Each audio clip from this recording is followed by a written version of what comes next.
Welcome everyone to a very exciting episode of Campaign Countdown, the show where we talk to comic book creators about their crowdfunding campaigns so that you can know what books you need to back. And today's, as I said, a really exciting episode because it's the Recluse, which is something that has been on a lot of people's minds for a while now. So without further ado, why don't you guys introduce yourselves and who you are in the comic book community? All right, you want to go first, Scott? Sure. My name is Scott Kish. I am the creator of The Recluse, which is part of the growing Ironverse universe, and I'm also the creator of my own series, Wrath, which you can get through Wicked Publishing. Excellent. All right, sorry, I am typing. I'm Cody Fernandez, EIC, comic writer, all-around Renaissance man. No, trying to been putting out comics here for a while under the Ironverse Comics label. Folks know me from Jack Iron Steel Cowboy under the wonderful folks here at Wicked Publishing. And I'm just happy to be back and be live with my good buddy here and his endeavor under our humble little imprint. Yes, I'm sure we'll get into more of it as well as the implications of this on the larger Ironverse. But we're really excited to have you both here to talk to us today about the comic. And of course, I did forget to introduce myself. So I guess I should say my name is Michael. I'm from Wicked Publishing, aforementioned, and I also have the other co-founder and host of the show tonight, Matt, as well. Hey, Matt. Hey, how's it going, everybody? Sorry, I'm a little preoccupied. I've been up and for doing my day job, but at the same time, I'm trying to finish. Go a little off subject. I'm trying to finish a little bit of inking for an ad piece that I'm doing for my work, The Keepers. Since I'm finally going to start working on that one again. But that's not what we're here for. We're here to talk about Recluse. I do have an immediate question. I have been pondering since when you kind of first gave us inklings that you were going to be doing something like this. And I've been wondering, is it taking place during the same time period as Jack Irons, or is it more in its future, or it's more in the past of the universe? I'm going to let you take that one, Cody. Oh, I was going to pass it off to you. How dare you? Oh, okay. No. I'm happy to. So it takes place pretty early, actually, significantly before. So it's really hard when people ask about time periods with Jack Irons, right? Because anybody who's checked it out or anybody unfamiliar, it takes place in many, many time periods over a long period of time because it's an immortal man who's lived many different lives. And yeah, those don't really, they can mesh depending on your how you're taking that phrasing, but it's someone who reincarnated up to a point and then is now stuck in a singular form. And so there's a lot of different periods. So when people ask if it's before Jack Irons or after or around, well, it's any of those answers are technically correct. But if you're talking about the main series and the storyline that I've really started to hit in issue number 4, then it is before. It takes place about 90 years before, 80 years before. So it's a good chunk of time before that, though. Again, Jack Irons itself could technically take place hundreds of years before the Recluse. It really, it's not the simplest thing to answer, but it does have its own unique little niche within Ironverse Comics as a transitionary period from when humanity was dealing with its own problems on its own to when you kind of start feeling out Jack Irons' world, where it's more of a galactic set of problems. Okay. That I like that answer. That is, I want to say direct, but at the same time very mysterious. Like you said, if you're kind of newer to the series, then yeah, that would be a little confusing, but since I've been keeping up with it, that's very interesting for me. Very interesting. Yeah, I guess the short answer is it takes place before Jack Irons, and then Cactus Coyote takes place after. Yep, but theoretically, in the greater scope, time's very mutable if you're looking at Jack itself. So it's definitely difficult, but it's not impossible. And I would say before, and for certain, if folks aren't familiar, we also released the Ash Can for Cactus Coyote recently, and it actually did quite a few numbers on Global Comics. It was nice to see, that does it's pretty de facto after Jack. There's again a transitionary period between the Recluse and Jack Irons, again where this worldly problem becomes a galactic problem. Well, there's another transitionary period where Jack takes on the galactic problems instead of just dealing with the worldly problems, and that's to Cactus Coyote. So it kind of bridges this grander, larger narrative between the three titles, and I'm excited to watch all of them grow. This has been a really fun journey for me, seeing all of that, and a lot of crazy people have joined me in this endeavor, and that's always a wonderful thing. And I get the fun job of that's amazing, and connecting some of the dots in some of these major events that lead up to how the world is in Jack Irons. So that's my fun and exciting. That's exciting. Yes, indeed. Yes. Whoa. Yeah, you're right, because that is cool. Like the world of Jack Irons is such a unique place. I could see how that would be fun for you to be able to go and fill in some of those gaps. There's a few I'm looking forward to. And we're going to be taking a look at the campaign here in a little bit. Take a look at the. Oh, really? Oh, yeah. But no, go ahead. No. Let's move on. But yeah, there's a few very specific notes I'm excited for the Recluse to end up hitting. That's transitionary towards what, again, the world you see in Jack. I think if you look at each of the three titles, they have this own unique feel to the world because of this transition between very human-centric to galactic and alien kind of centric. It's a trip. And there's some very cool notes in between there. But hey, hopefully we have the time to show folks as we go. Oh, yes. And why don't we go ahead and, before we look at the campaign and stuff, why don't we talk to you guys a little bit about, how the idea of the Recluse even first came about? What was the process like for you to develop it and then start working with Scott as the writer on the series and everything that you've done so far? Scott, why don't you answer that one? Because it's kind of how it happened, right? Yeah. It is kind of a fun story. So about, what was that, year and a half ago? Yeah. Cody was on Twitter and he was like wanting to kind of expand what he was doing outside of Jack Irons. And his approach was, I'm looking for writers and artists and letterers, that kind of thing. And so I was like, oh, that'd be really cool. I'm a big fan, of Cody's work. I'd love to do something in there. And so I kind of approached him and I'm like, yeah, I can only really offer my writing skills, and we kind of talked back and forth, but we kind of like, he's got enough writers. And so we kind of like parted ways at that point on the discussion. And then I was just sitting there. I'm like, man, it would have been so cool to do that.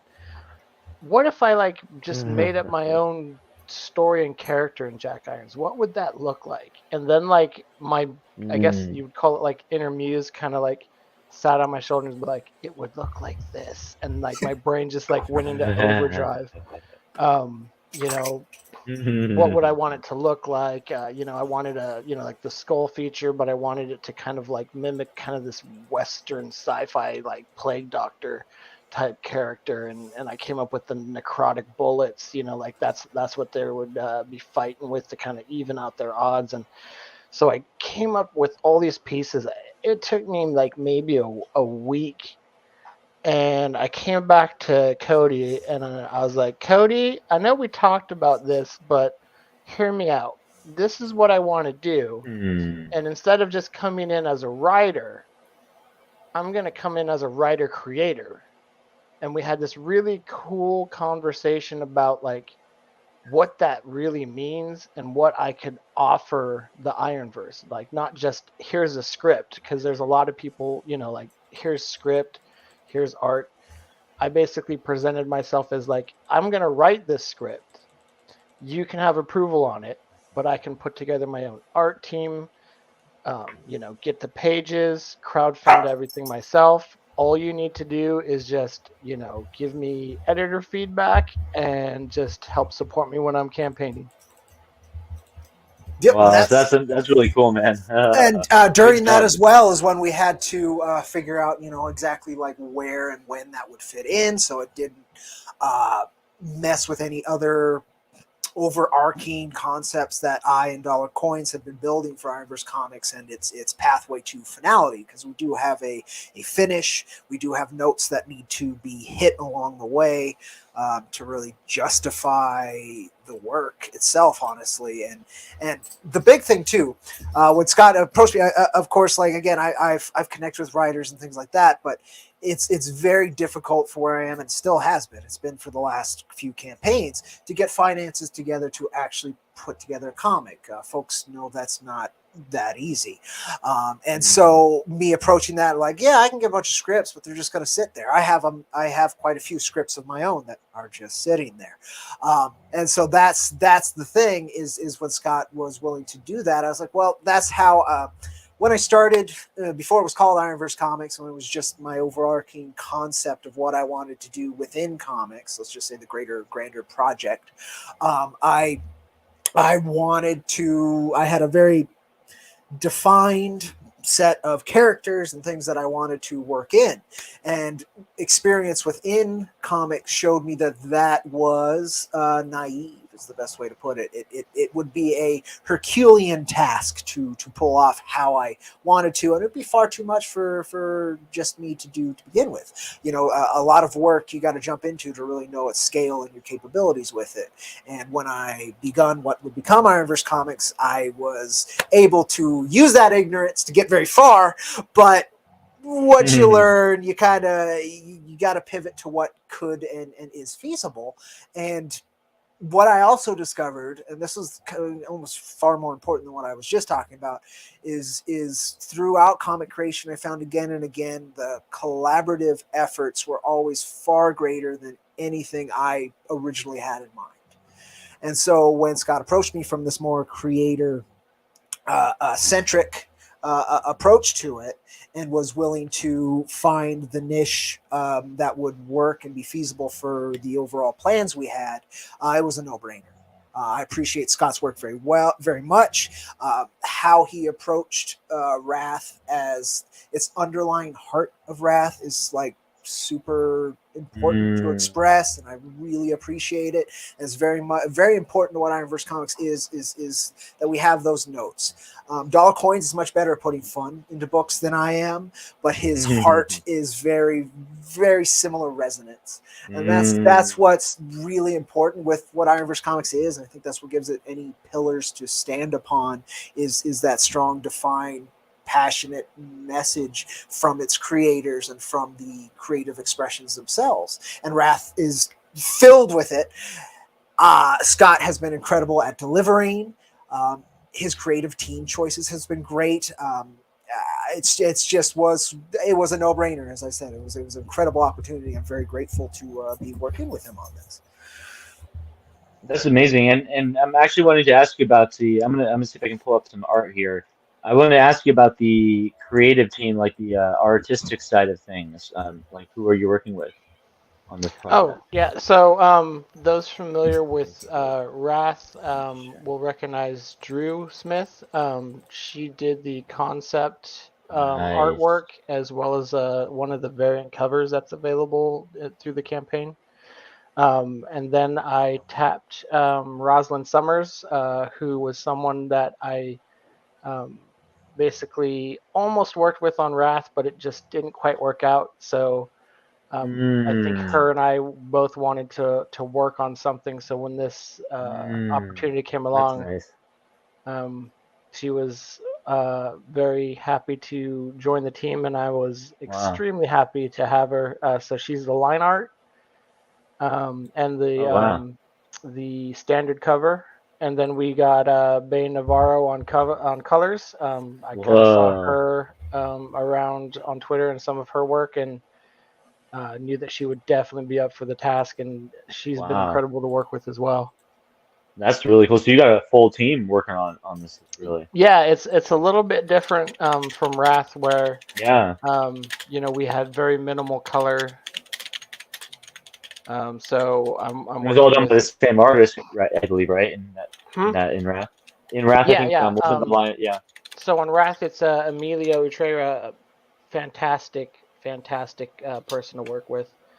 And he did lines, you know, grayscale coloring, you know, the limited coloring, and also the lettering on that as well.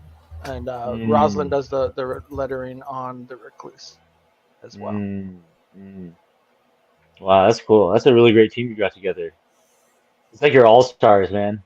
Oh, I agree 100%. I loved the it's got a super unique so this art team has a very unique style together, right? The expression they put together is super unique. There's no book I've Mm. seen like it. If you want to check it out, there's a global comics link I put into the private chat Oh, of nice. I'll StreamYard. put If you that up want to on the check out screen. Yeah. we've got the 5-page preview up on Global Comics if folks are interested to see before there's they go ahead and also check it out. But they can see what the full page previews look like. And I love this art. there's also if you scroll down a little bit, there's a link on the campaign page as well to the Global Comics free read. To the global comments. Okay. Yeah. Either will work. Yeah. But yeah, I was just as pages started coming in. It's got this. It's a semi-realistic, but what B Bay does with the colors gives it that cartoony but very vibrant vibe that Yeah. honestly Jack ended up adopting as well when we ended up doing colors. It's not the same, but this vibrancy in this grim dark kind of world thing is very Ironverse comics. You know, I just gotta There say it is. this, even though the art styles are very different, you know, like you were saying with colors, but even more than just that, the fact that it keeps its Western feel in a sci-fi setting for both stories really shows that it is part of a cohesive universe. And even with dollar coins with oh man, I can't think of it right now, and you were just saying it. Cactus Coyote, no worries, man. Cactus You're tired. Coyote. I do that always all want the to put time. Coyote first. I always want to put Coyote first. I think it's probably because part of me is thinking Wile E. Coyote. Yeah. But anyways, like you could still really see a lot of this vibrancy with everything, like you were saying. But to me, it honestly feels that it's a part of the actual universe, and it might be the quote unquote cyberpunk feel because it's a futuristic setting and everything. But to me, it just feels that that's just how it naturally is, that there's this more vibrant of color. And it could be a futuristic aspect, maybe something going on with the sun and the earth and blah, blah, blah. Who knows? Maybe it'll be explained to me. I love the artisticness. It feels great. Yeah, I don't know why it's zoomed in so far for you, but Yeah. That's I'm not used to using Mac. Sorry about that, folks. no. But nonetheless, you can see it up close though. It's really like she put a lot of detail into what folks saw into the again. For real. Miss Navarro, the texturing that she did in her colors also is just incredible. The leather, the skull, the lighting, of course. But I do want to bring. Oh, sorry. You make your point. I'm gonna bring up the cover again while you go ahead and make your point. But the design as well is super iconic, and that's really important for Ironverse as well.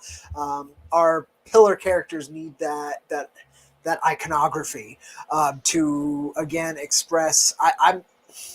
I don't take it as far as someone like Oda does, where his character design is a complete expression of the characterizations he wishes to communicate, but I'm closer to that than I am away from it, right? Like I really like when a character is expressing themselves in a physical design or how they built their costume or how they carry themselves. I like that almost cartoony aspect where it's kind of unrealistic for someone to be that vibrant of a character, right, in a grounded, gritty world. And I think that with the colors and all these other things, it gives the work a surrealist vibe that allows people to suspend disbelief a little bit more, but also as they're suspending disbelief, they can engage with the deeper concepts easier than trying to have it be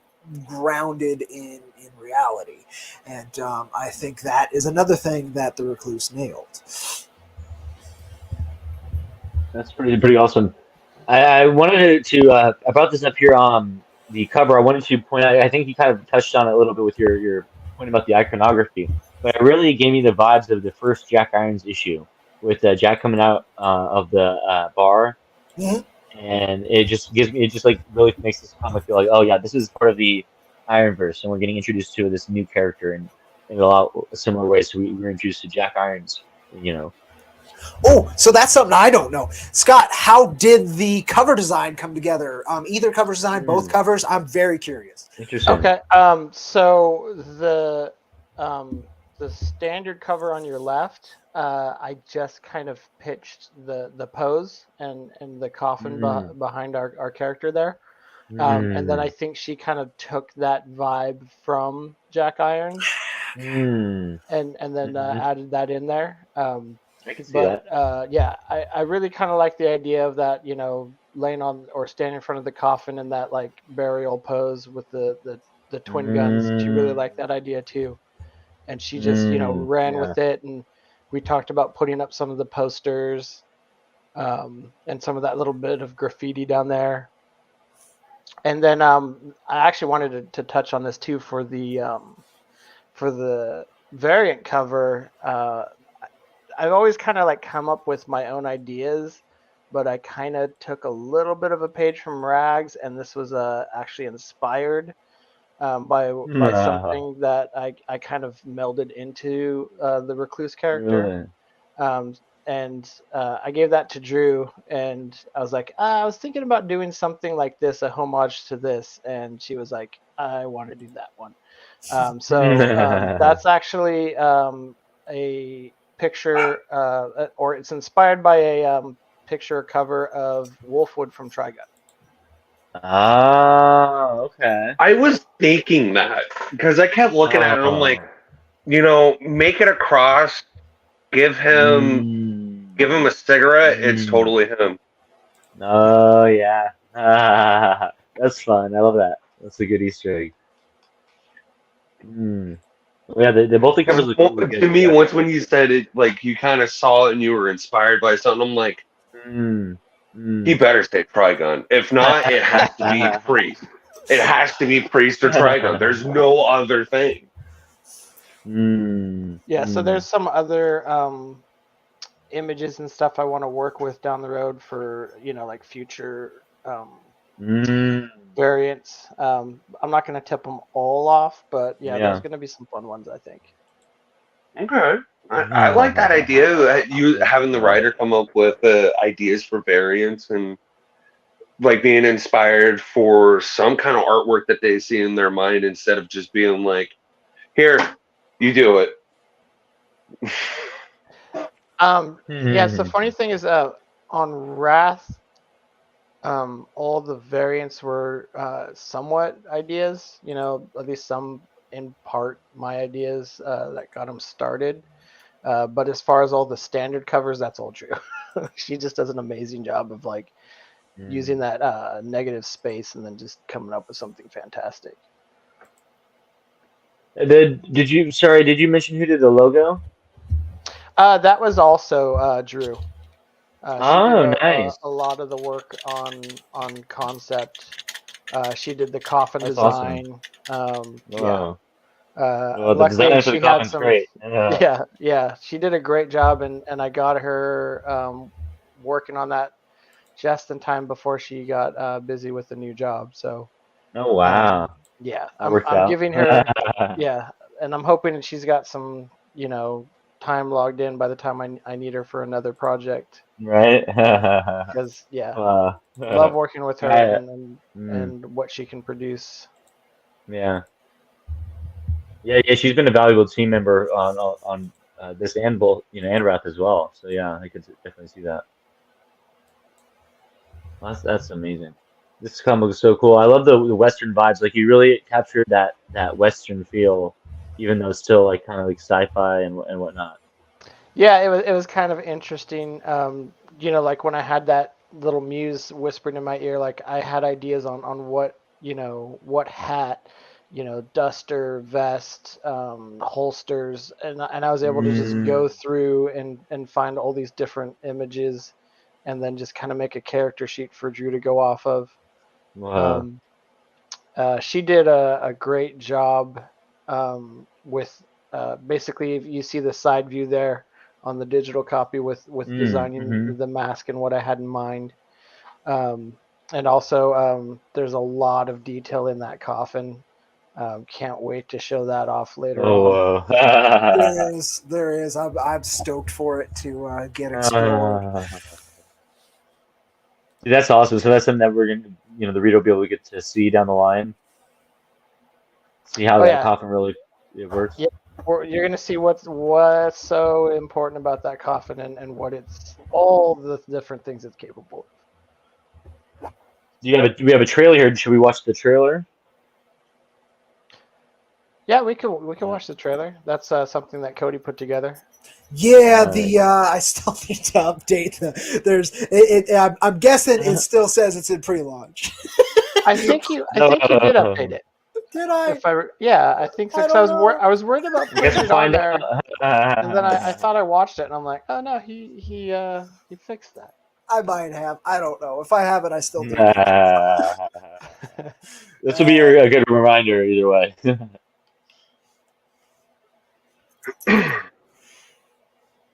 I may have. I don't think I did.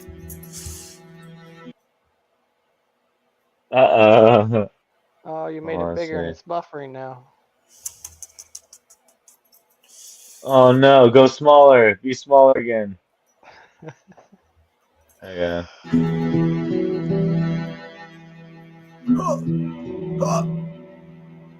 Bit of a slideshow. Oh, there you go. Oh, no. Prota. Oh, wow. Jack Harris fans will definitely know what Prota is from the So Prota that's the beer. bit open. That's no. Well, let me check on this. Okay, so it's kind of updated. It does talk about the pre-launch, but it does talk about how you get it. That's funny. So no, I still need to update. But it's been updated before, and I forgot doing that, so I'm only half in the wrong. But no, that's like the overarching concept of the Recluse and how it fits into Jack Irons. There's a period within the history of the Ironverse, particularly Earth history, where Famine Inc., and you see this in issue 2 of Jack Irons, had control of Prota, which was it's a lot of different things. So for the Anu Confederation, the alien race, it's why they turn Earth into a reservation instead of nuking it from orbit. It allows them to feed their vast armies that fight the Galactic Four Horsemen. But for Earth, it was after we've kind of been torn and ravaged by the corporation Famine Inc. and Famine himself. It was this weird underground trump card that happened out of nowhere that nobody saw coming that ended up really throwing a wrench into what Famine was trying to do, which was take over the planet and then join his cosmic brethren. But during that period, there's a small period where there's the war for Prota, where humanity doesn't really have a hold of it, and Famine Inc. pretty much does. And that's where the takes place, is where Famine Inc. has been collecting all the data and trying to hide and either collect or destroy the machinery that allows this process, which Prota, Protein Z, Prot, it's got a bunch of different names, but what it is it takes any organic matter, radioactive, poisonous, whatever, as long as it's organic, and it can basically do what a replicator does and turn it into whatever. In this case, this technology is primarily used for food and water. So you could take cardboard and turn it into something like a steak, right? It can do these different things like that. It's got a lot of different applications that hopefully will be explored throughout the multiple series.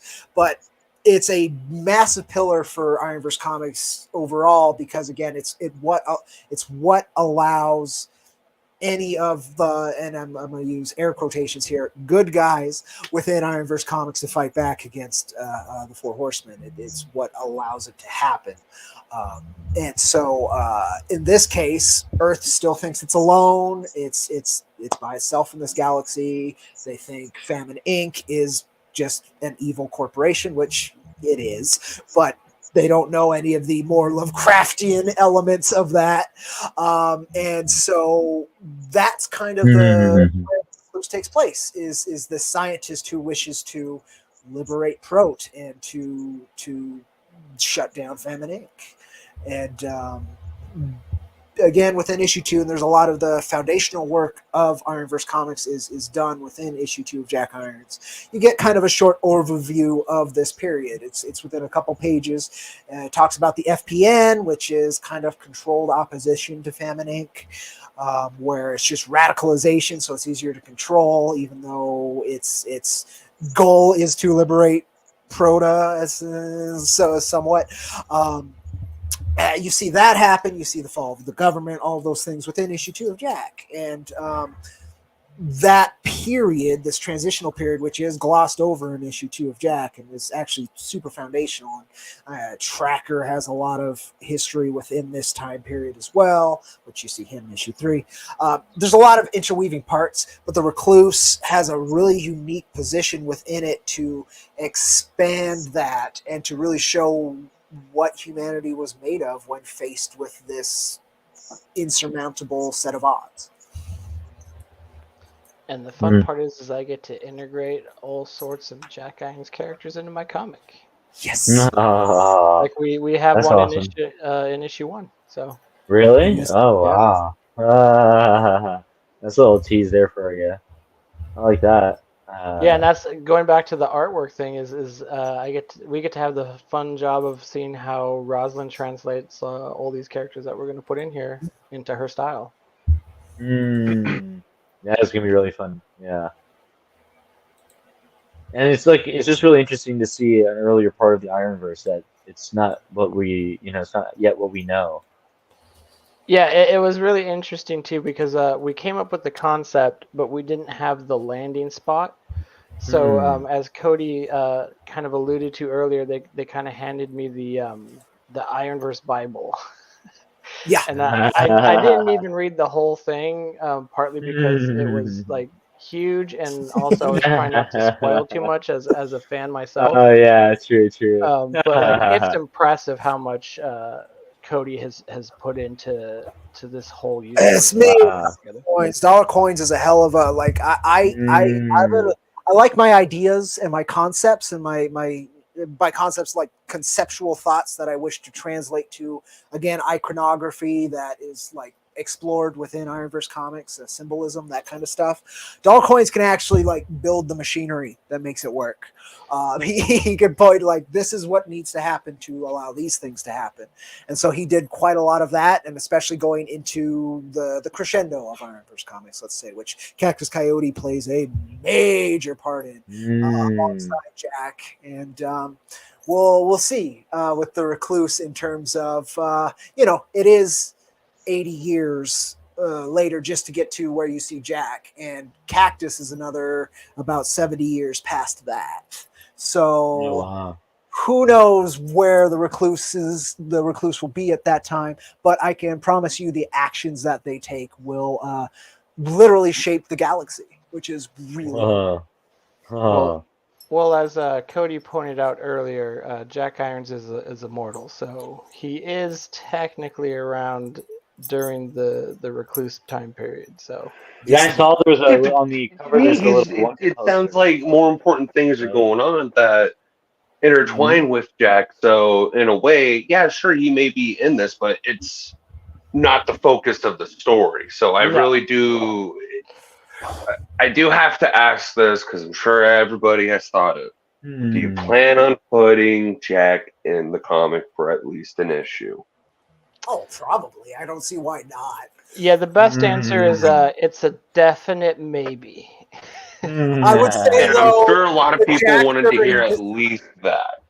The Jack during this period would be a lot different than the Jack you meet in issue 1 through 4 of Jack Irons, though.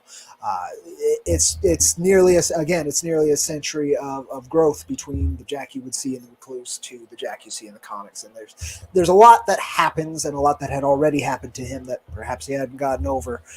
So yeah, you might see the guy, but will he be the same character? Maybe to the core and interpersonality. Who knows? I look forward to exploring that when and if we get to that. I will say that as a scientist, the Recluse would be very interested in testing necrotic bullets on an immortal. I don't think he'd be so interested. Pain is pain.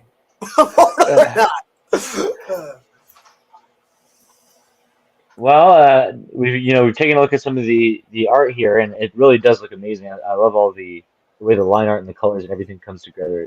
It's awesome. The choice of that really bold outline, I really like, and it's throughout all the characters and a lot of the set design and stuff. And she does this more realistic look to the characters, but then you have this bold exterior outline. I think it's it looks like no other comic I've seen, which is really cool. I've seen a lot of comics. That's so true. You're right. That is really unique, isn't it? Yeah, I can elaborate on that a little bit. She did some time as a apprentice for tattooing, and so they taught her that if you have the thicker lines, it kind of hides some of the imperfections, and so she just kind of adopted that into her art style. Oh, interesting. I like it. I like the okay. That helps give the okay. So a lot of the time an artist's background does end up bleeding into their work, and that's a very direct example. But even more so, just as a tattoo artist, there's a lot of ways I could express how that makes me feel. But nonetheless, it's really cool, and it adds a killer element to it.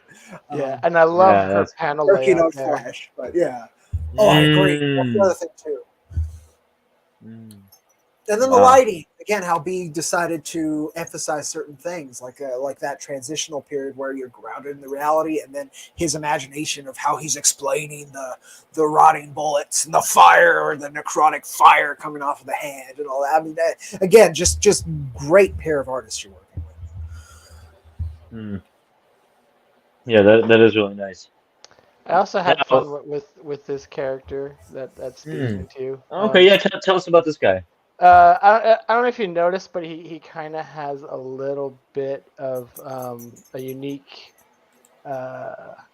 use of how he pronunciates things or pronounces things. See, I'm doing it right now. He probably would have said something. But he likes to add S's to things. It's a little bit of a homage to like a character from Futurama. Yeah, as it's the big fat guy who's his guts always hanging out and like in one of the films. Yeah, that guy woes. New Jersey guy. I think he's supposed to be either a New Yorker or like northern New Jersey kind of accent. It's fun. It's fun. Well, you're talking about the guy who does all the jobs in a sense. Yeah, exactly. like all the basic labor jobs. Like he's a trucker. He's a construction guy. He's a frame for the future museum where they paint bellies on fat guys, paint masterpieces on fat guys. Yeah. In season I'm 1. getting moved to the Louvre. Yeah, I remember that. Yeah. Totally. I'm on loan from the Louvre. That's it. Yeah, totally. Oh, that's funny. Well, that's fun. So oh shit, damn, it's just going down. Watch out, folks. No punches being held here. Can you tell us how you guys approach the violence in this? I keep skipping it in this comic. Yeah, it was. Yeah, how did you guys approach the violence and the action?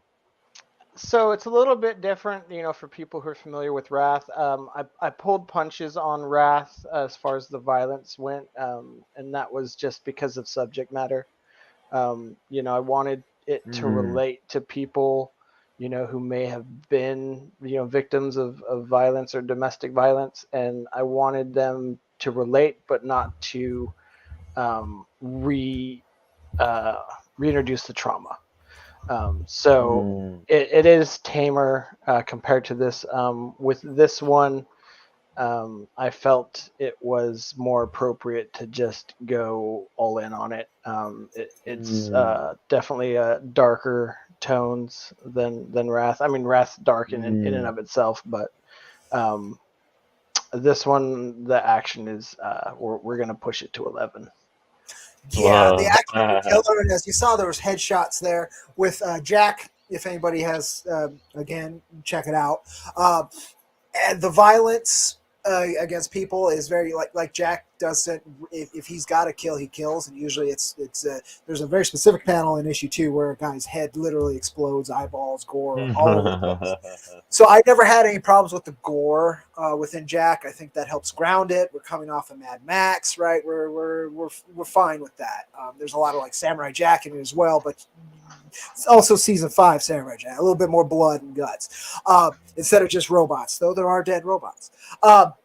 But I think as well, and as far as I've seen, the only title that we've done that's leaned even a little bit into sexuality has been Cactus Coyote, and that's because he comes from a manga background and loves fan service and loves that kind of thing. Whereas the artists I've worked with, and particularly the line artist I've worked with, Maxi Dallo, all of his characters are very well worn. There's a lot of character to the face. There's a lot of personality and damage and rough edges, which works very well for the story I'm telling. But you don't get sexy out of that, and I've never with the tone I'm working for that way. So violence within Jack is always going to be a thing, and that will push it to a teenage and higher level in terms of readership.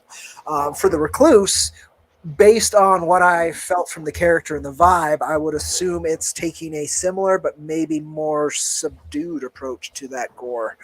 At least what I've seen in this preview seems to be a slightly more subdued, because even the necrotic hand was hidden in shadow, right? It wasn't a blatant, bright skeleton bit.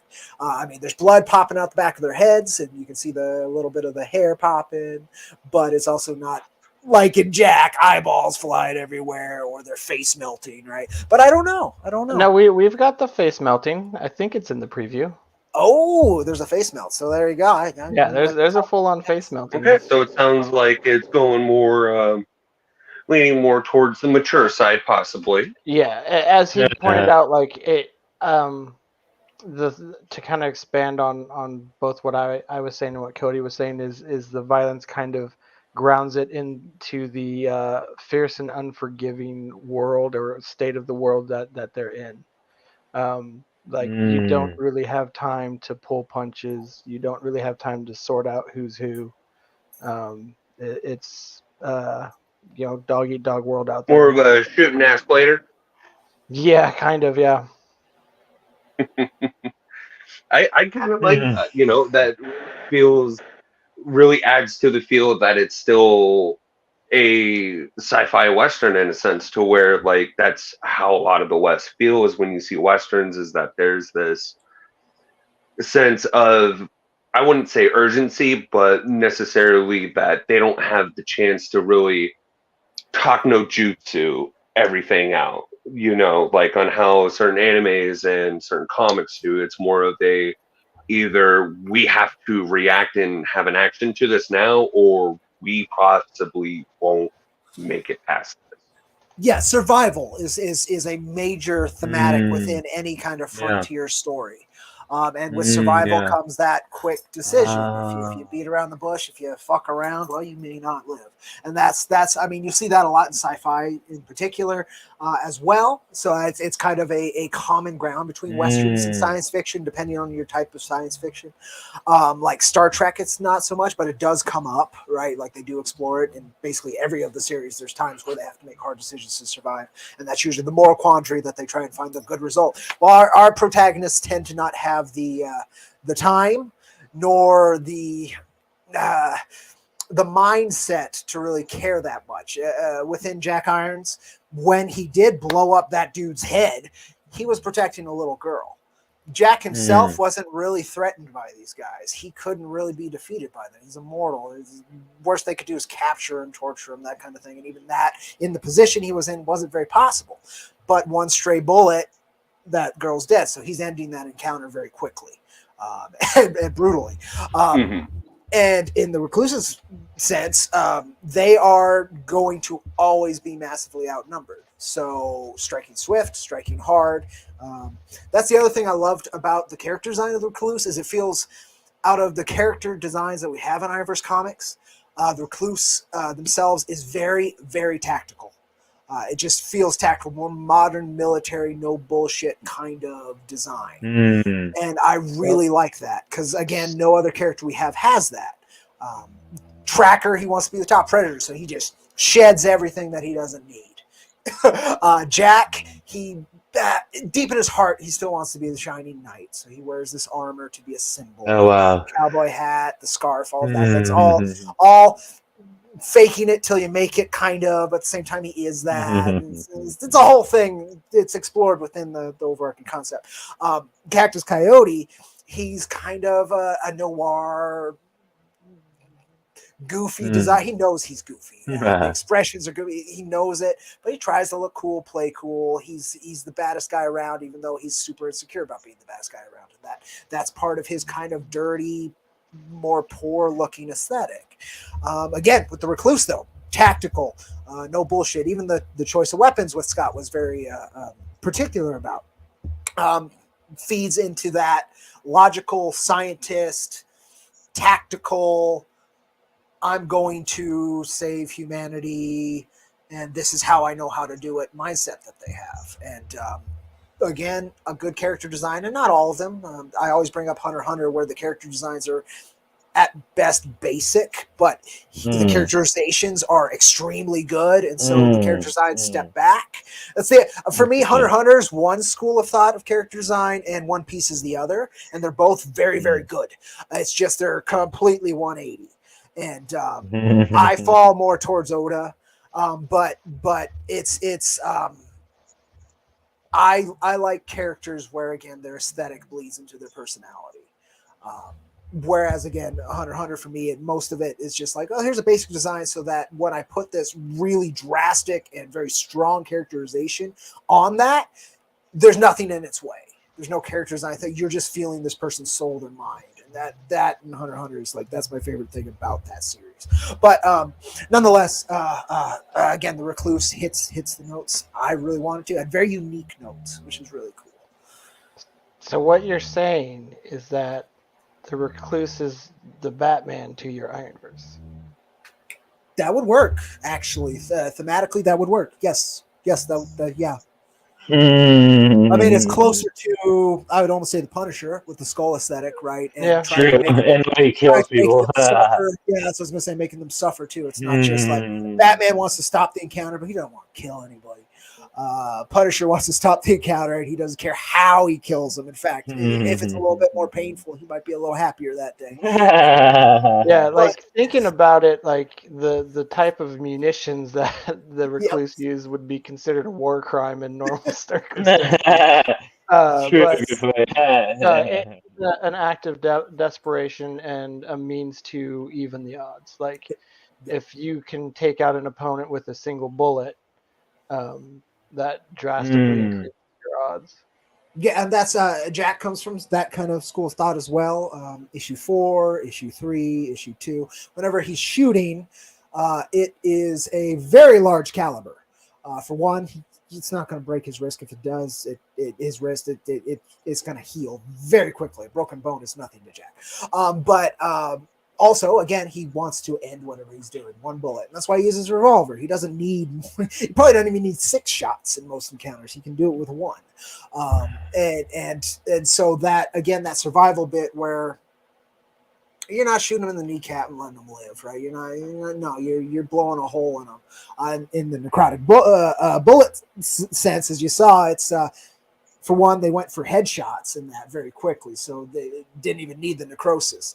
But for 2, when it is that, it's still going to kill them. If they just wing them, it's still going to cause serious damage and eliminate that threat from the fight, which is, again, very intelligent. And I would say out of our Ironverse characters, I would bet the Recluse uses their intelligence the best. Jack is too self-centered, I think. They do share a lot of similarities. I feel like they'd probably get along well. Yeah, it is kind of funny that Jack, that you brought that up about the high caliber. The Recluse is opposite. The punch is from the bullet, not the gun. So they actually use something that's more about reliability and accuracy. Interesting. Yeah, I like that idea. Both of them have their.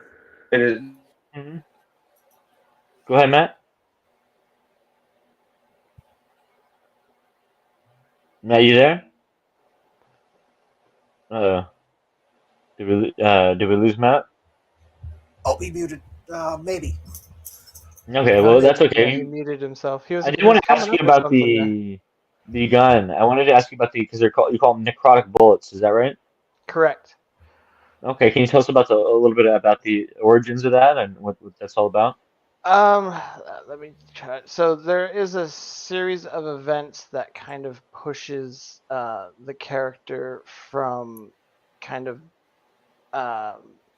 what is that word? Naivety and thinking that they're doing one thing, and then they find out that they're in fact being used to do something the opposite. Okay. But kind of in what they were working on, they discovered this, material that doesn't last long. But when it's in existence, it has a very powerful necrotic effect. So the way that they kind of put their bullets together is these two unknown elements that, when the bullet is fired, collide within the shell and then create this element that then travels into the victim and then causes the necrosis, and at the same time also destroys the bullet. So it's very hard to replicate because there's no actual trace of what it is they are firing into people. Oh wow, that's wild. So does that mean that because we saw there were some headshots in that last scene? Does it require a headshot, or would any kind of shot be able to take it out? As our Woe's friend was explaining, if you take a shot to an arm or a leg, that limb's gone. But if you take a torso or headshot, you're done. Oh wow!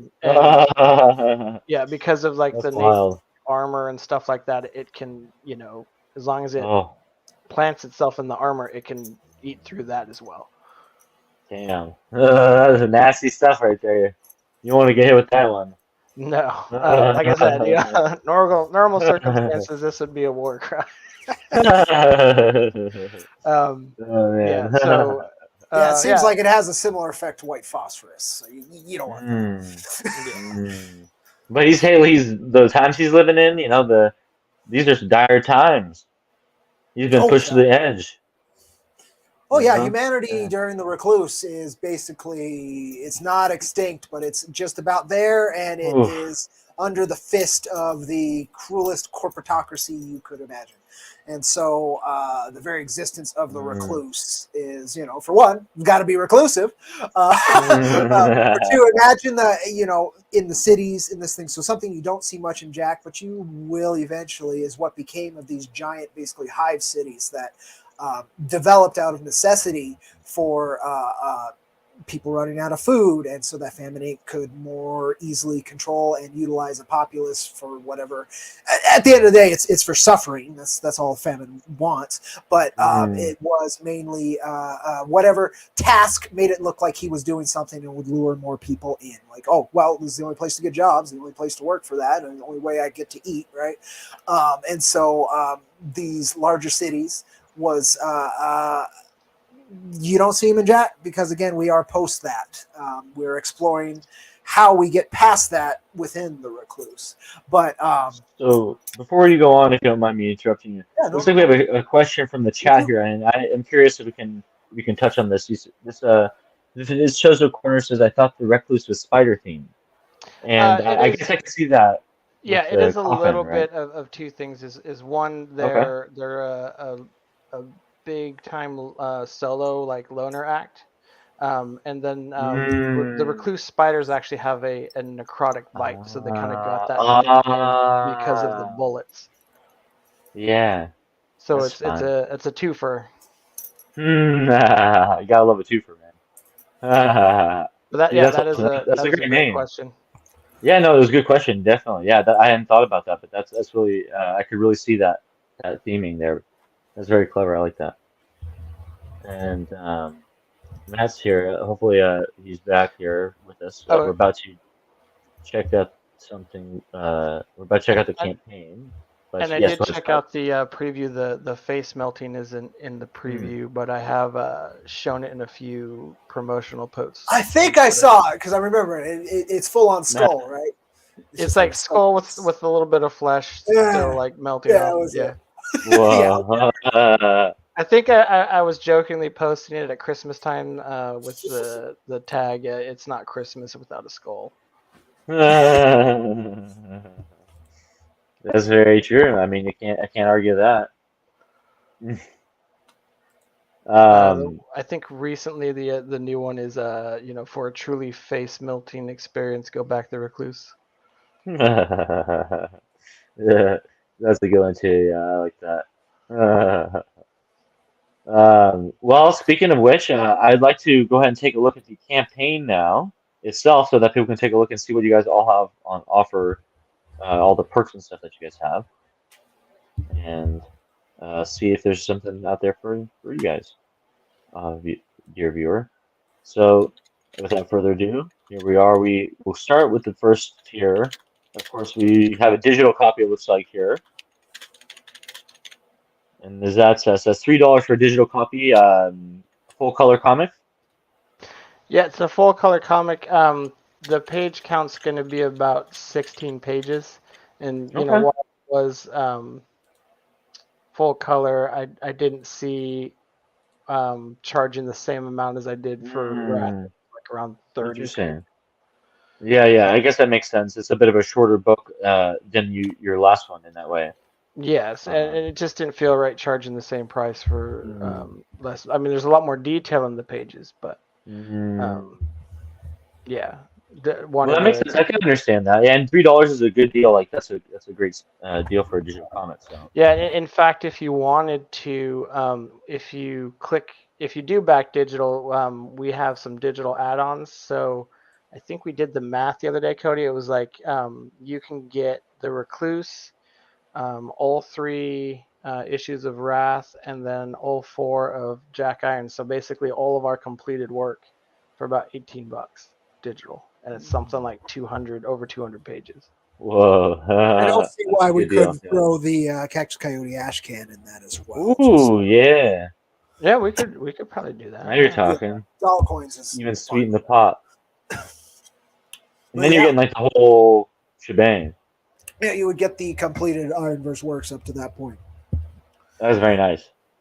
Yeah, I And think even some of the digitals include the short stories that I wrote. So yeah, I think you're getting everything at that point. I was going to mention, it seems like with Cactus Coyote coming out and now the Recluse on crowdfunding, it's like there's the Ironverse it's a good time for the Ironverse. It's really starting to expand, and people are getting to see the other side of things, which is really cool. Yeah, it's crazy. It's also been just like a weird time overall for me. And I know Scott had a rough go there for a bit. And Dollar Coins is right now in like basic training in the military. So like it's all over the place at the same time that we're doing this, and everything's kind of becoming more cohesive on the comic front.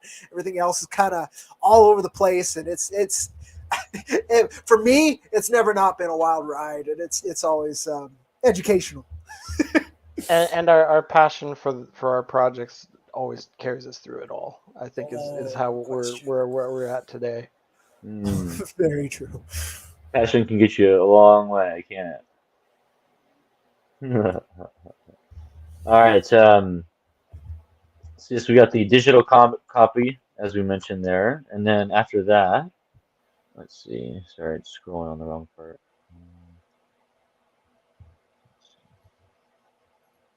Oh yeah, Max scrolling. Oh God, Yeah, I feel you're like on I'm the so lost on this scroll. Mac, dude. I'll get it, I swear. I'll get it one day. If anybody out there has a Mac, please tell me how to use it. Touchscreen. I Yeah, I actually have no idea. I inherited a Mac Bro, this from is embarrassing. somebody, and I ended up like I hated the OS so much that I put Windows 7 on it. Oh, I did it. I did it. I went through that trouble. Oh, nice, you got it. But yeah, I could not figure it out either. But Okay, there we from go. what I hear, if you grew up on it, and that's your thing. Right. So, all right. So yes, now we have the standard copy. So this is your first print copy of the comic at $8. Plus, um, what does is there? It says estimated shipping. Is there a I what think it's is that? about 5. You know, we really want to package these things up well, Hmm. especially since we do have some extra goodies for the early backers. Ah. Oh, true. Yeah, that's awesome. Uh, what was that? There was a keychain, I believe, right? Yeah, there was a keychain. You can actually see it on that last panel of the preview. Um, so it's actually in the comic, which was a fun little Easter egg. Oh, really? And so the first 10 physical backers secured their keychains, so those are all Mhm. gone. But we do actually have some chibi artwork that the page artist did for the Recluse character, and so everyone that backs, the first 50 physical tier backers will get that little enamel pen, or it's not enamel, the little acrylic pen, and then the sticker. I love that chibi art too. That's fun. Hmm. Yeah, and Carry on. The theme. she actually did Cactus Coyote and Jack Irons as well. So Yes, they're Whoa. So those will you be know, we seen at should some get point in the future. all Gang 4 of all these together, huh? on a T-shirt or something. yeah, that's true. That's true. Oh, that'd I be haven't cool. done new merch for a while, but you can check out Hmm. ironverse.comics.com for all that kind of merch, and you can also read all of the stuff, all kinds of links on ironversecomics.com if folks are interested. That's the best place. You can find all the links to social networks, all that fun stuff. Proudly supported by our patrons over on patreon.com.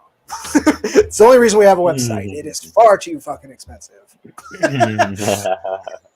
Oh yeah, I feel that. Yeah. The next one we got the variant copy. That's cool. That's got the really cool cover that we discussed. Was inspired by Trigun's Wolfwood, Right, and I believe, right? yeah, and like my other campaigns, this is the only place that you're guaranteed to get one. So if you really want Mm, that cover, you gotta back the project. Sorry, nice. I try to Exclusive. make something unique, that someone can hold out proudly and say like I have this because I backed it. Um, Mm, kind of feel. That's always something I've put into every single campaign, and the easiest way to do that is with the variant, I think. and I like that too because it really makes it feel special. Yeah, I think that's a nice touch. Now, question: Are you going to be signing these books? I know you've done signed books in the past. What I think I might do,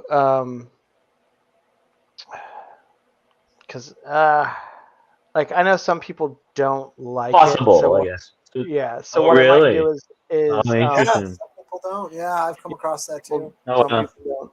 It's very like minimal, but I want to respect that. So what I might do is just put it out there because yeah, like I thought about doing an add-on, but you have to charge a minimum of $1, and I don't ever want to charge for my signature, especially if you've already put down on one of my works. So um, I'll probably just do a general outreach and say, hey, get back to me if you want your book signed, and I will gladly do that.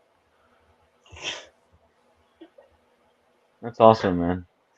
Well, Yeah, the to me, company. that sounds like a good alternative instead of having to feeling like, I wouldn't say ripping them off, but like kind of like you feeling bad about it. Then yeah, that is definitely a great workaround for you, making sure that they actually get back to you if they want that. Now, if I was doing Kickstarter, and I generally like Indiegogo and most things, but when you do the backer survey, that's something you can just easily put in there. Do you want your book signed, yes or no, and then go from there. But then you have the hassle of trying to track down people to fill out their survey. So Yeah. Hmm. It's a trade-off. But this one, then we got the Ultimate Recluse pack here. This is your standard and your variant cover in a 2-pack.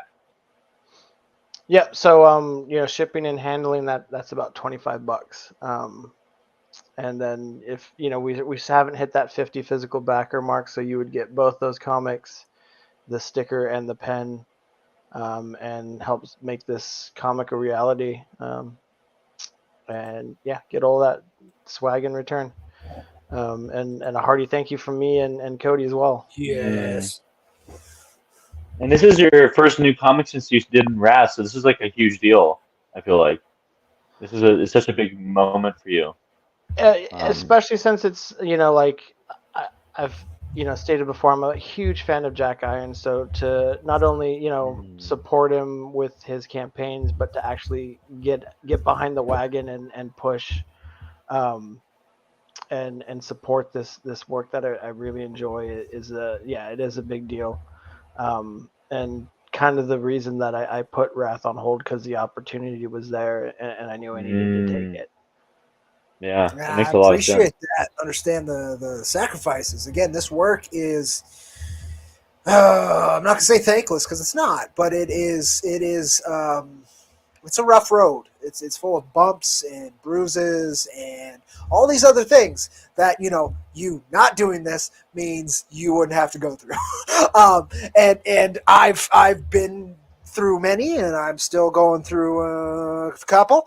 And the point with my what I wanted to do with all this and what I've done with comics in general, what I've tried to do is, I love this medium, and I think there's messages and ways of communicating that this medium is uniquely positioned to do better than any other.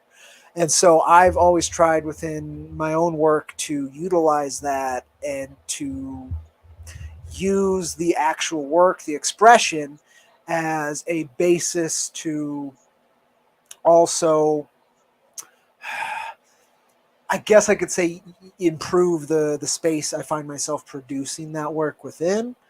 Um, I've always tried very hard to be a community builder. I'm not the best at it, but I think I've been able to be consistent in my approach to it. If nothing else, I guess I'll say there's definitely no wavering on how and Mhm. what my lines are, all those things, and the fact that folks are willing to, again, you, Scott, you two wonderful folks here, Matt and Mike, and Dollar Coins have gotten behind this, and again, as Scott phrased, pushed the wagon, is why I'm here today. Again, doing my damnedest to support this wonderful work, but to more so allow the messages, the artistic expressions that we want to put out, have a shot at it, I guess is the best way to put it. And I Mhm. think Ironverse, or what became Ironverse Comics, was really given a unique footing from when I started, and I've been blessed to be able to share that footing with a lot of other folks. And it's a wild ride, and I so want to see it continue. Mhm. Yeah, that's Yeah, amazing. I really appreciate your saying that, man.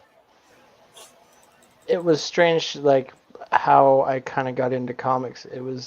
I had all these ideas that were just clicking, and I'm Mm. not great at like writing prose, like paragraphs and novels and books.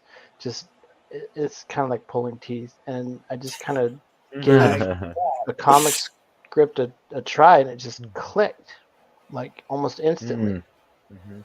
And it just kind of opened up this whole realm of creativity and self-expression, and I don't know, I just really enjoy doing it. I mean, sure, there's tough times and times that I want to quit.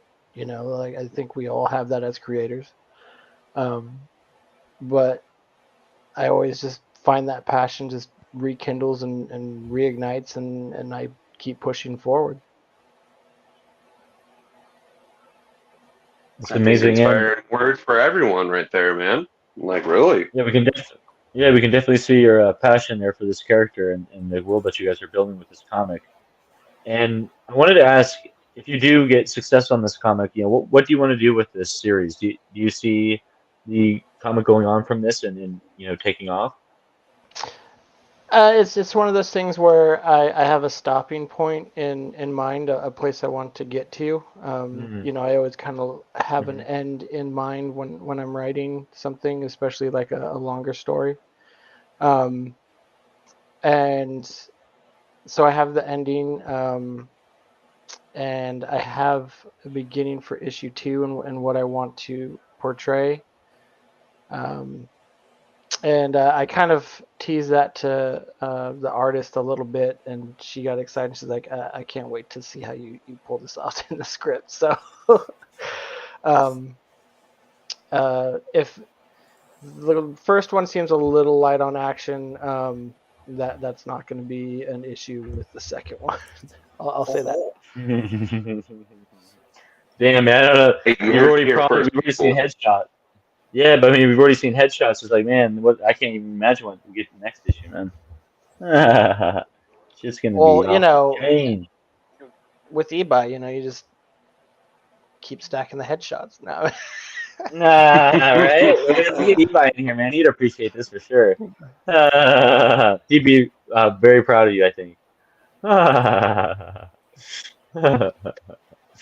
That's wild, man. It sounds like it's gonna be a really wild ride, honestly. Like from start to finish, is gonna be a really, exciting comic in the Ironverse series. Yeah, it's really interesting because as Cody alluded to earlier, the characters pinned between two factions, both being manipulated to basically just make Proto scarce and its Oof, product scarce to raise the price.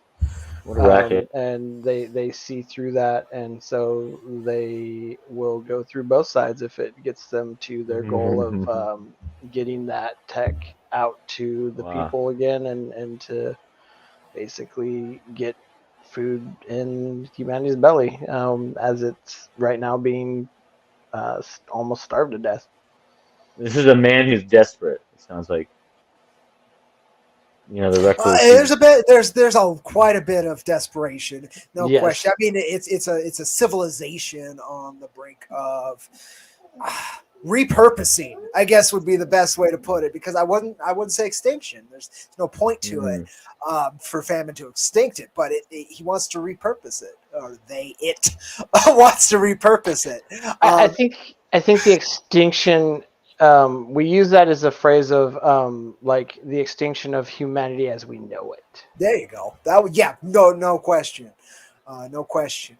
You'll see a lot of transhumanism within Femin Inc. aesthetics, and that's that repurposing, that extinction of current mankind, where the Recluse stands on the precipice of that becoming reality, which is all the Four Horsemen, all they want to do is make reality themselves. They're the ultimate ego trip.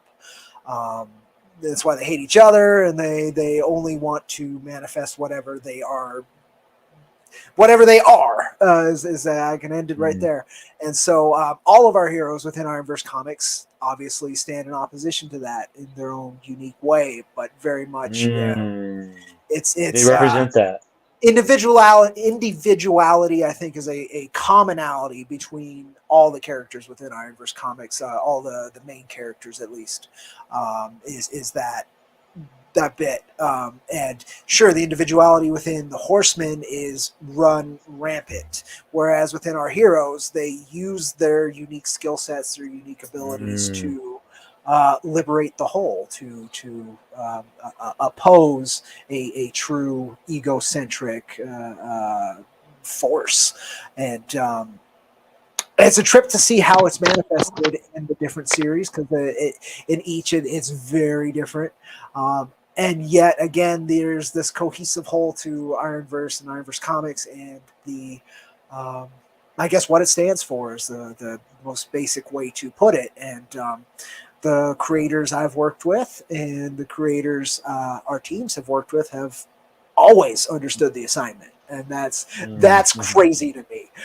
It's not always an easy assignment, but somehow it's always coming out killer. Like I'm always impressed. We haven't ever put out anything that is shoddy or just needs to no.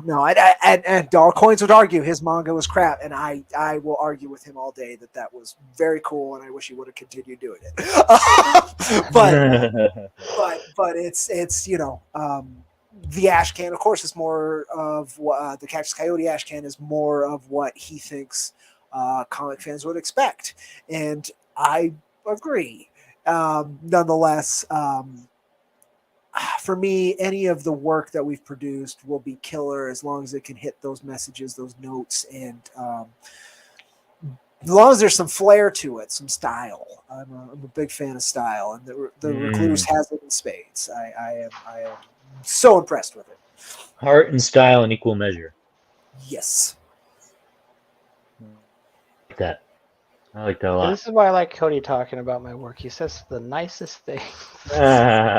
Isn't it always great when that happens? Yeah. But I do have kind of more, I would say, off the tangent kind of a question for Cody. Since you've worked on Jack Irons for so long, and you know the beginning and the end, if you were to explain to someone who's willing to have those spoilers, how long would it take for you to explain the beginning to the end, even in just a general, I wouldn't say synopsis, but a general summary? How long do you think it would take you?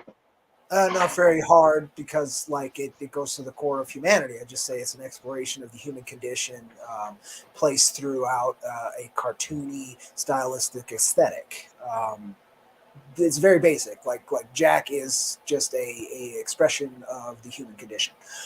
We have these different forces that oppose our thoughts. We are these individuals who have to walk through life to find our own path and manifest that. There's this weight of, for me, Jack came from going from a childhood perspective to an adult perspective, that in between that mesh, that almost shattering of idealism, and trying to pick up those pieces and carry them along with you through this journey, because broken or not, they're important. And that's Jack Irons from beginning to end. Now, to be more specific, there's very specific notes we want to hit, particularly the very end of Ironverse Comics and Jack Irons' totality of an arc. But that's not something I'm really at liberty to talk about, because I think it. Because then you have to kill us, of course. Well, yeah, for one. And delete things. It's a lot of trouble. It's a lot of trouble. It's on hard drives. Burn things. Too much trouble, for sure. Too much trouble. But no, it's. I mean, that's all I want it to be. With issue 4, I tried to take some very ancient and metaphysical stories, and I smashed them together and retold them in a more Samurai Jacky kind of perspective, which I really liked. I love issue 4. I love what I did with issue 4. Issue 5 really cuts to the heart of what I've been trying to do with this series up until this point, and it's the most critical of maybe any of the issues I'll be able to create. We'll see. This mini series, I'm going to call it, this set, I ended at 6 before we transitioned to another phase, if I'm lucky enough to do that. But honestly, if I can only get out issue number 5, then that note that I want to hit by the end of Jack Irons is already foreshadowed and hit. Most of the exploration of the human condition is an ongoing process each of us go through every second. And so that's, it can be told an infinite amount of ways. So if I can nail issue number 5, then it's told one very important way. But, it's definitely a lot to explain, but it's just, there's a lot of ways I can explain it. I've been doing it for years at this point on these podcasts, and it always just comes back to it's, giving a character all the way to the world, and trying to get them to figure out how to get up in the morning and try and make it a better day. And that's Jack to a T throughout the entire series, up until the end, which I'm still really stoked about. But there's a lot of fun in between if we get to, like, Space Captain Jack. I want to get that far. We're not there yet. We're close. We're close. We're getting there. We're close. Damn, but, what a moment that would be. But there's that. Like, I don't mind spoiling that. That's always been the ideal. I want to get his ass off the planet Earth, but there's problems on Earth that need to be dealt with because thematically it's important as a person. Jack deals with the world he was given. If I can see that, yeah. So, yeah, like before he could even leave his own planet, he has to, figure that out. Yep, and that's it, right? And so I think a lot of our characters do that. Cactus Coyote is this. Oh my God, it's the biggest smile and the most tragic story. That's Cactus Coyote, like the depths of awful that this character has been through, and just how incredible of a. I'll use the term person, but it's an alien, but I'll use the generic person, human soul, whatever that it is that's the journey that Dollar Coins put forward is this indomitable spirit that is just all about believing that the next time they try something, it'll go better. No matter what, no matter how bad it's gone. Right. And so there's these notes within Ironverse comics, and that's why it's in this quote unquote post-apocalyptic, but it's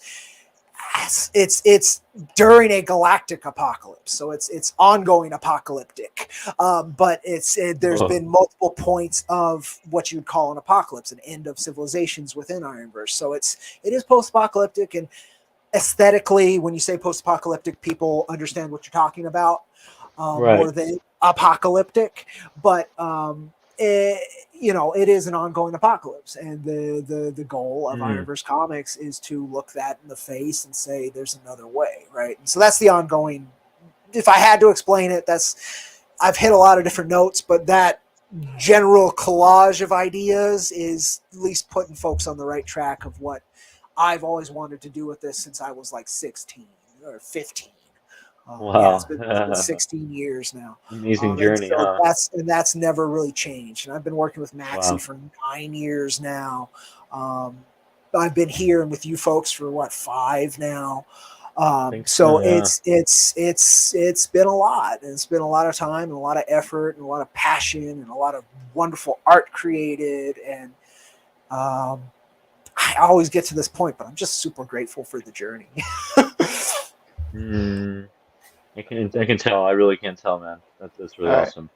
So if anyone's watching the replay and wants to mark the time when he started and stopped and leave that in the comments for Matt's question. Rambling, it's that long. There you go. No, I don't think I could sum it into one. Like, I bet I could actually sum it into one sentence, but I guess I have already. It's the tagline. When reality belongs to evil, heroes are inevitable. That sums up Ironverse Comics. I've already done it. I don't need to do it again. Right? That's it. I like our other one that you came up with is the best of the weird Space West. It is the best of the weird Space West. And then, like, one of my older ones was putting the final into the final frontier. But yeah, any of those taglines work. But yeah, that last one, I think that's what I tried to do. I've already done the work. I should have remembered that sooner. That's funny.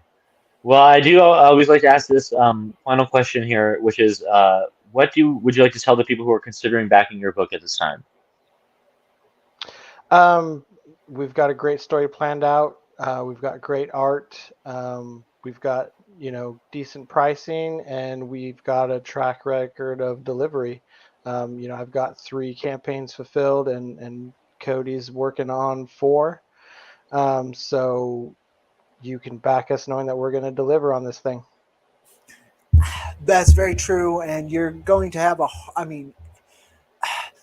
I don't want to minimize any other creator's passion, but you will have a hard time finding more passionate creators than those over at Oops. Sorry, being as bold as we are in doing it. That's the other bit. Sorry, a lot Cody. of what we do. My Yes. apologies to interrupt you there. I cut you out there. Do you mind just repeating that last part again for us, if you don't mind? Sorry. Heyo. You're going to have a hard time finding more passionate creators than us over at Ironverse Comics, and there are some wonderful, very passionate creators. But you also have a hard time finding those as bold in stylistic choices, in the story beats, in the messages in particular that we're trying to put forward. We make these comics because they're fun and we love them, but we also make these comics because they mean something. And I've come across a lot of creators who say they just do it for fun, and those are the creators I have the hardest time relating to, because deep down inside, I know there's something else to it. Because this journey's a little too rough to just do it because it's fun. This is why I love Cody. Me and him think very much alike. I am the very same way. To me, you're trying to convey a message of either the world or just an idea you're exploring. There's something about the art then, I just like doing it. Most people don't do something for long periods of time just because they like it. There's something about it that grabs them and compels them to say, you're doing this. I agree. And some people just maybe that's something they don't want to discuss, and I'm fine with that. Some people it really is, that fun is the main carrier forward, but there's something else, right? Like a thought or an idea or a concept doesn't manifest or take form without will. Will needs drive. And that drive needs a muse, and that muse could be fun, but this is a lot of hard work for just fun. Even the goofiest, even Garfield, where its drive was profit eventually, right? That's a great motivator. Some people it's that, and I get that. Just fun, it may. I would be very hard pressed to believe that isn't true for somebody, but the vast majority that I've talked to, I think that's a cop-out. But it was a cop-out answer because they either hadn't thought about it much and it's just something subconscious, or it's something they don't want to talk about. That's fine. But for me, I have no platform, no footing without the reasons behind the drive of doing this. And so I can go on and on about it infinitely. It's a very deep and strong well of why I do this. And why I've been so lucky to do it with the creators and folks I've been able to, because there's a lot of ways this could have gone far, far worse, and I could have not been doing this for the last 5 years and not have gotten 4 issues out, and not be working with some wonderful talents and all of these wonderful and amazing things, and meet all these really cool art. I mean, there's a myriad of awesome things that have occurred because of throwing my will and my effort and my naivety and ignorance behind the armored cowboy here. Well said, Cody. Very well said. Well, thank you guys for joining us tonight. I'm going to put the link up on the screen for the Indiegogo, so that people can check that out. There it was, and it's gone, and it's back again. Whoa! So yes, please go check out the comic. It looks like there's 16 days left, and they need all the support they can get, because this is going to be an amazing comic, and it really needs to be out there in the world. So really, please check it out. If you've liked what you've seen today, if you like what you've heard, I think this is going to be a comic for you. And honestly, Cody and Scott, you guys could put it better than I think anyone could have. So with that said, I will let everyone go check out the comic. And don't forget, there's also a free preview on Global Comics. First 7 pages up there. Links on the Indiegogo, so you can check that out. And where can everyone find you guys if they want to check out your other stuff online? Well, you can follow me on Twitter. It's at Kishkumen, KYSHKUMEN. If you wanted to check out Wrath, you can also find that on Global Comics. The first issue is free to read there.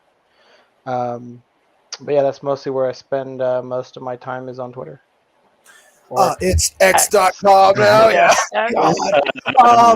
So all of the social links I use to engage on behalf of Ironverse Comics can be found under the contact section on ironversecomics.com. It's right at the top. We're on Twitter, YouTube, X, if you want to call it that. It's the Bird app. Minds, Instagram. We're on almost everything. But I primarily engage through X. It's been the platform I found the most success and I understand the most, used to understand the most. Yeah, that's the best place. I do streams about once, sometimes twice every week on Ironverse Comics here on YouTube. If you want to check that out, catch up, ask me whatever. I do a series called Coffee, Cody, and Comics. It's usually in the morning, so folks aren't always there for it, but you can catch the replays. We're nearing completion of fulfilling issue number 4. Once that is finished, I will be considering the next plans for my end of Ironverse Comics, and there's a lot of cool things that could occur. But I'm mostly stoked to hear more thoughts on issue number 4. So if you have watched this and watching it, and you read issue number 4, and you haven't yet told me what your thoughts, please tell me your thoughts. I want to know how to do it. I want to know how to improve. I've taken thoughts from every issue, and it means a lot to me that the stories are. The other big thing is like that they're engaging enough for you to provide your thoughts. And if I didn't do that, then let me know that too. Just engage. We need engagement. Well, excellent. Well, thank you guys so much. I really enjoyed talking to you, and this comic is amazing. I think it's going to be a classic in the Ironverse universe. It already feels like it fits right in with all the other characters that have been come before, like Cactus Coyote and some of the other ones you've teased in the past. So it just really fits in with the world, and I'm really stoked to see where you guys do with it. Yeah, and thanks for having us. I think this is the first time that Cody and I have actually sat down and talked openly about the whole process, so that was really cool. Well, that's awesome, man. Yes, I've been neglectful in my editor-in-chief duties. I don't think it's that. It's just more of like you got a lot on your plate. Sitting down and like, all right, when are we doing this?